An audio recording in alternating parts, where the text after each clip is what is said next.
I'm here today with Shannon CrossBear. Shannon is one of the contributors to our new book, How to Heal Our Divides. So Shannon, thanks so much for joining us. Well, thanks for having me, Brian. I'm really glad that you're part of this project. Maybe before we talk about your chapter, you could just kind of give us a little bit of background about you and what all you've done. Well, great. First, I'm just going to introduce myself in the Ojibwe language. So, Jimigwech Nikish Nakaz Wabagonis, Minagijigat. I'm just going to greet you and with a good day in the Ojibwe language. A lot of how I would introduce myself, Brian, is really not by so much what I've done, but who I am. And I'm a beautiful, powerful, spiritual woman whose purpose it is in life is to both demonstrate and promote gentle healing. I live in northern Minnesota. I'm on the shores of Lake Superior. I'm a mother and a grandmother. And my work in the world has all been about how do we do that healing. And so it's taken on a lot of different aspects throughout my years. And so I've done a lot of work in the world around mental health and behavioral health in tribal and non-tribal communities. I've done work around suicide prevention. I've done work around how we think about healing in both Western applications and indigenous knowledge around healing. And I've done a bunch of storytelling. So a little bit of everything has kind of been my journey so far, my journey so far. So that's a little bit. Wonderful. Well, I'm so glad that you're, a part of this project. Maybe you can tell us a little bit about, how you got involved and why you decided to do this. Well, I had the pleasure and the opportunity to come and meet with these great writers, these spiritual writers. And I've done some writing in my life. I'm a compelled writer. That means that I've written since I was young on everything, pieces of paper and napkins. And there's something about, I had to get my ideas outside of myself and to record what it was that I saw in the world. And so I've always been a writer. I haven't made it my profession, although there was a time that I was writing. I wrote for a number of years. I was a columnist for our local paper. I enjoyed it. I was always surprised because we had a much larger readership than our county because people come from all over to visit here in northern Minnesota. And so they'd pick up the local paper and then they would continue to get the local paper when they were in their homelands. And so that was a lot of fun. And I've written, for all kinds of different publications along the way, just a little bit of this and a little bit of that. So I've, of course, seen other writers that I've looked at and aspired to and said, wow, I really like their writing. And I know nothing about writing or the publishing world or any of that. And picked up a book and actually looked behind it and saw where it was published and then went and looked at the website and thought, wow, I really like what they're doing. I really like kind of the thought process that they're going, like, this is really good stuff. And so I had an opportunity to come to one of the writing classes and was blessed with a opportunity to do that and got to begin to hear about other writers and especially writers who are writing from a spiritual perspective. And meanwhile, I've been doing a lot of work around dismantling racism, partly because everything I do has come from who I am and what my experience in life so far has been. And so in different venues and avenues, I've been having these conversations. I work with an organization called We the World. And we have been holding some discussions that matter around racism and how to begin to address that. So when Brian, when you shared this idea that you were going to be doing this book and that you really wanted to be able to highlight things that were concrete, not identifying the problem yet again, not thinking about placing the blame, not thinking about all the things that, but also what are the concrete ways that we can move forward, that we can begin to bridge that divide. We can begin to take the bricks down that create that wall, and think about what we replace that with, right? So, so that's what inspired me to say yes. And I hesitated. I didn't just like jump into it because I was like, I'm not quite sure, really. I'm not quite sure how to do this. I mean, that's a big question about, Sure. and there's a lot of strategies. So I was challenged because I thought, well, I don't want to just say one way because there's not just one way. It's going to take all the ways. And we often talk about in my cultural orientation, we often talk about the fact that we need to heal the hoop of humanity. And in order to heal the hoop of humanity, we need everybody. We need all hands on deck. We need everything that everybody as an individual brings to the table so that we can rely upon the collective wisdom to get us where we need to go. So, and I'm like, okay. So I thought about it for a while, and I think you and I had a couple of back and forth to see if, our thinking could be aligned in a way that would work for us both. And then we did. And I've been working on it ever since. Well, I really appreciate the effort that you've been putting into this, Shannon, because I really wanted to, include some Native American oriented organizations, because I think it's just such an important area for us to address. So, so tell us about how you landed on, the folks that you did choose to highlight in this chapter. Right. So, well, the first thing I do whenever I can't figure out what to do is I go to the water. And I live right on, like I said, I live right on Lake Superior. So I was taking a walk down to the water, and I thought, well, the only way that I can approach this is to approach it from the cultural world relational viewpoint that I come from. And that is to say, what needs to be done. When we think about healing, we often think about the fact that we're taught that when you are healing from something, that you need to heal from the center out. And that all healing needs to take place in your whole being, meaning anytime you have, whether it be a physical illness, that it affects you mentally, it affects you emotionally, it affects you spiritually, or vice versa. That when you have something and you're not feeling well mentally, that it will affect you physically. And, so that interconnectedness is such a part of the way that I look at the world. And so as I thought about these organizations that I might highlight, I really thought about those 4 quadrants. And I said, who's doing kind of the work with the earth, the physical?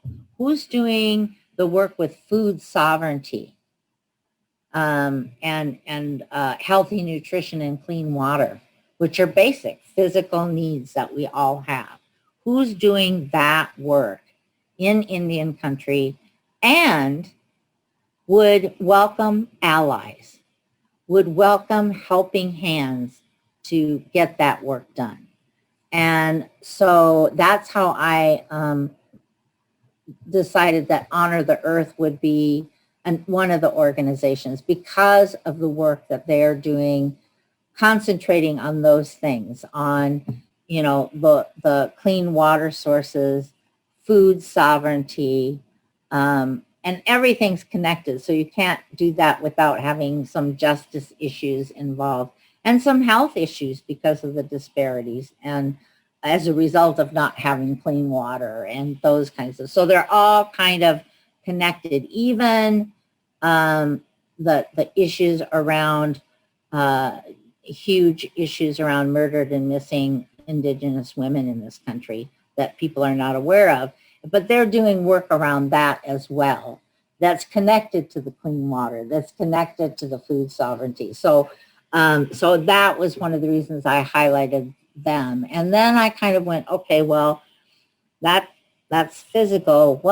Who's doing really, really, really great work around mental, around really, how educating about the world. And I really thought about an organization, Native Wellness Institute. Native Wellness Institute really has done fantastic work in kind of that, all the reclamation kind of work that needs to be done, language reclamation, lots of emotional healing, dealing with historical trauma, and not only invites allies, but actually gives them training and allows them to enter into the work. So that really helps with that educational part of and thinking about that mental part. So I thought that they would be a really good, and they've grown by leaps and bounds in the work that they have done, and they have a very wide reach across, not just in the U.S., but now in terms of Indigenous voices in other places as well. So pretty powerful. And again, have a very concrete avenue for folks to get involved. And then I was, well, who's done really good healing work emotionally in the, kind of in Indian country and throughout the U.S. and and even Canada. And I thought of White Bison. And they really, as an organization, really were led to the work through the addictions field. And so substance use, which has been a huge issue in our Indian country. And they've done such great work and they've been around, but they also did a healing the hoop of humanity across the nation. And so they went to different tribal nations with the hoop to bring that kind of healing. And out of that, they've also then developed what they call the well-briety movement. So it's not just about being sober or being free from those kinds of substances, but what does it really mean to be well, to have a total wellness and well-briety? And so they've been leaders in that. And again, offer avenues for anybody to get involved and support the work that they're doing. And so that's really powerful. So then I was left with, okay, now I've looked at those other three quadrants. Now I have one more quadrant. I've got the spiritual quadrant. Well, everything is spiritual. So, so how do you kind of separate that out? But what I reflected upon was the teachings that we have that our children are sacred. And it's our youth and what we're doing that affects the next 7 generations. And so we honor the ancestors, the 7 generations before us that really allowed us to be here having this conversation, Brian, right now. And at the same time, being very conscious of how are we ensuring the future. And so I chose the Center for Native American Youth, which is supported by the Aspen Foundation or Institute rather. And I chose them because of the work that they're doing around youth and leadership and how all of the different avenues about how we're growing the next generation of leaders in Indian country. And that is another place where I think a concrete, hands-on, as I say, hands to do the work and hands to hold, that both are needed. So that was kind of my thinking around that. Well, that's really wonderful. What a spectrum, of different areas of focus and types of organizations that you've uncovered and that you've told people about. And, certainly, as you know, from the whole motivation for the book, we want to give people an opportunity to get involved and, try to participate in doing something about addressing these issues. So I'm really happy that you focused on organizations that are very practical about that and very open about, accepting involvement. Yeah, I think I think I said this in the writing too, is that my good friend, one of my friends, Menage Hill from Standing Rock, we always try to acknowledge where we got something from. And he said long ago, we were at a meeting and we had some non-native folks that were there, and he said, well, if you want to learn about us, you go to the library, look up all that information. But if you want to know and understand us, come and live with us. And I never forgot that, because I think that that's what it takes in order to heal the divide. I think a part of that is that we need to be in the same spaces. We need to be, picking up the same, piece of wood or whatever it is that we're doing together to build this. Because like I said, we're tearing down the divide, but at the same time, we're building the connection. And so that building really requires that we do it together. And there's nothing better than if you have a task to do it together. Right. Absolutely. And this has been a common theme throughout this book and all the different organizations that, are being described, is that this is a very grassroots kind of thing that has to be done on a broad, pervasive, distributed basis. Mm-hmm.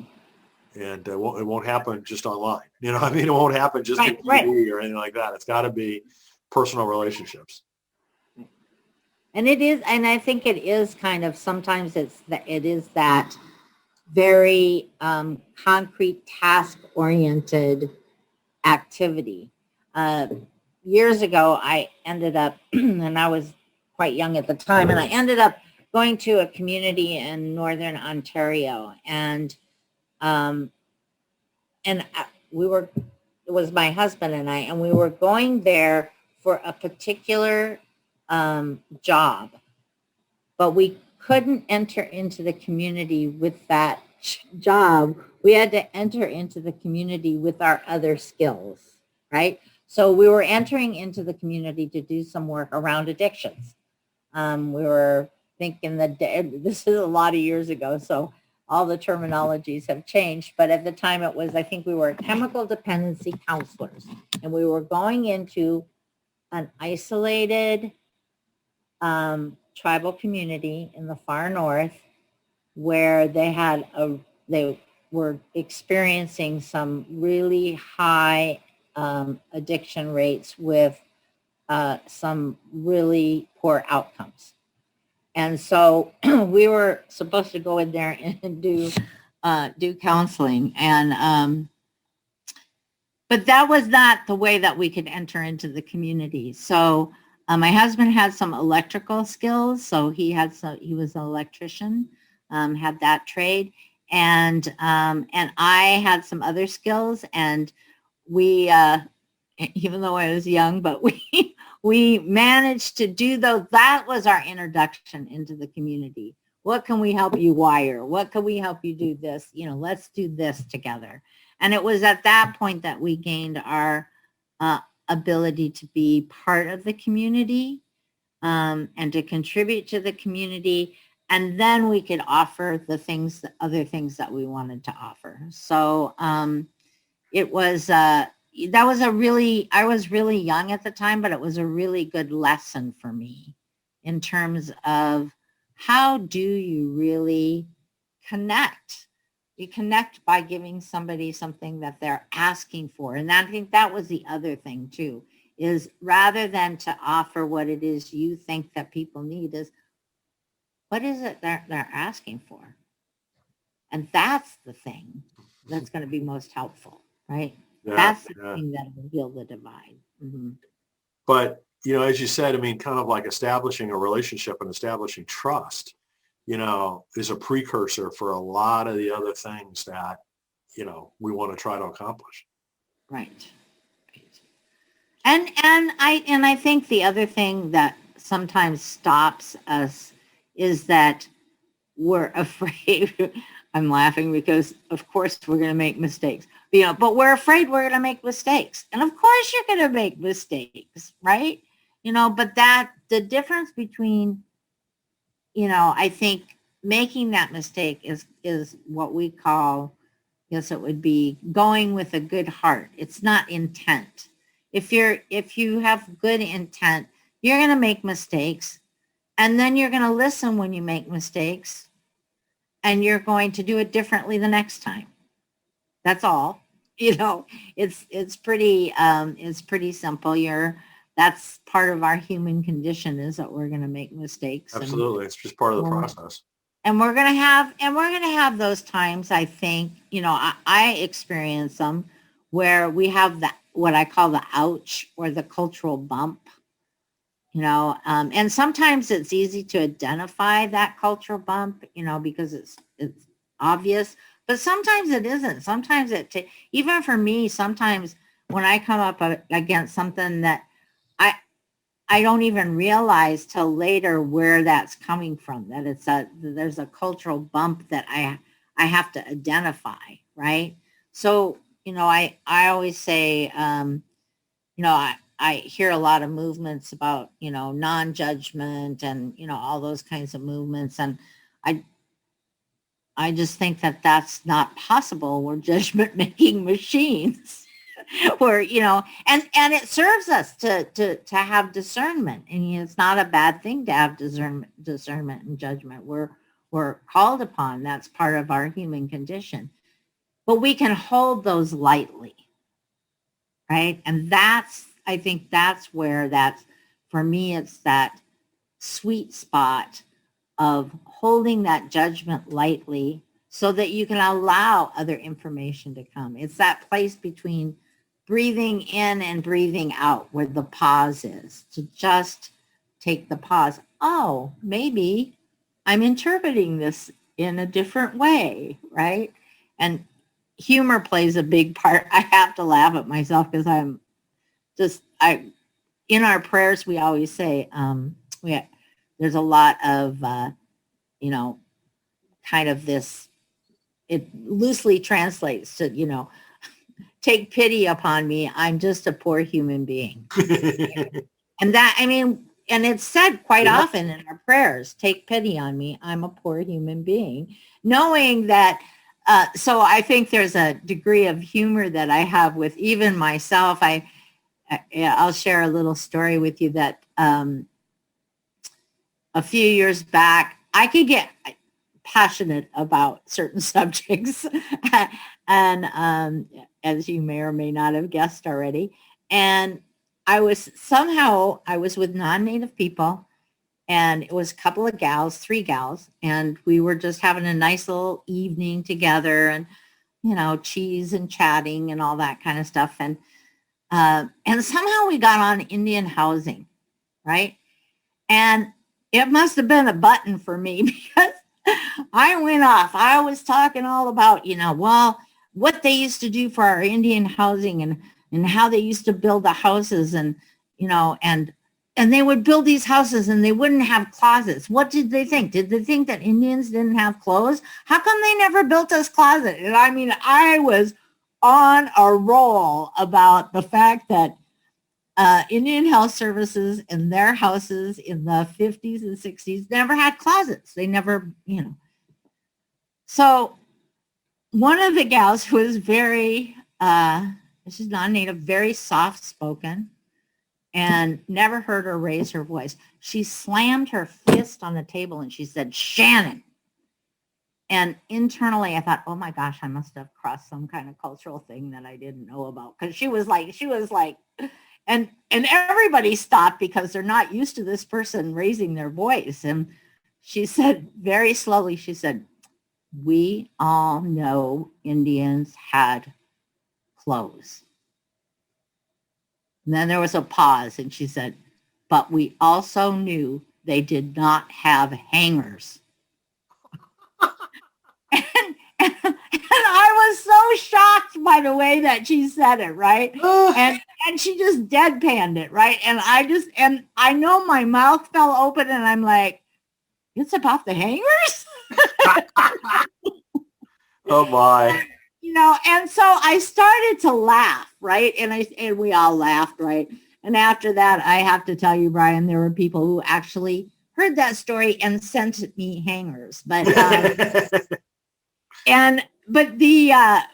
what happens to was a wonderful thing for me, because what happens internally to me is when I find myself in that position where I'm just like full speed ahead, trying to impress upon somebody some injustice that I have felt, I I stop. I hold that judgment lightly and I say to myself, Shannon, it could be about the hangers. So step back, another perspective, right? Holding myself to another perspective. Yeah. So that's a great story. True story. Yeah. So Shannon, I just want to thank you again for participating in this program. And I think it's so wonderful that we're going to spread the news about these organizations that are doing such good work and hopefully increase people's involvement. Great. Yeah. The more the merrier. We need all the help. They say in order to heal the sacred hoop of humanity, we need everybody's hands. Everybody's hearts and everybody's hands. And this is one way to let your heart sing by finding a place within one of these organizations where you can do what makes your heart sing. Good. Well, Shannon, thank you again personally too for taking the time and effort to do all of this. I just greatly appreciate it. You're welcome, Brian.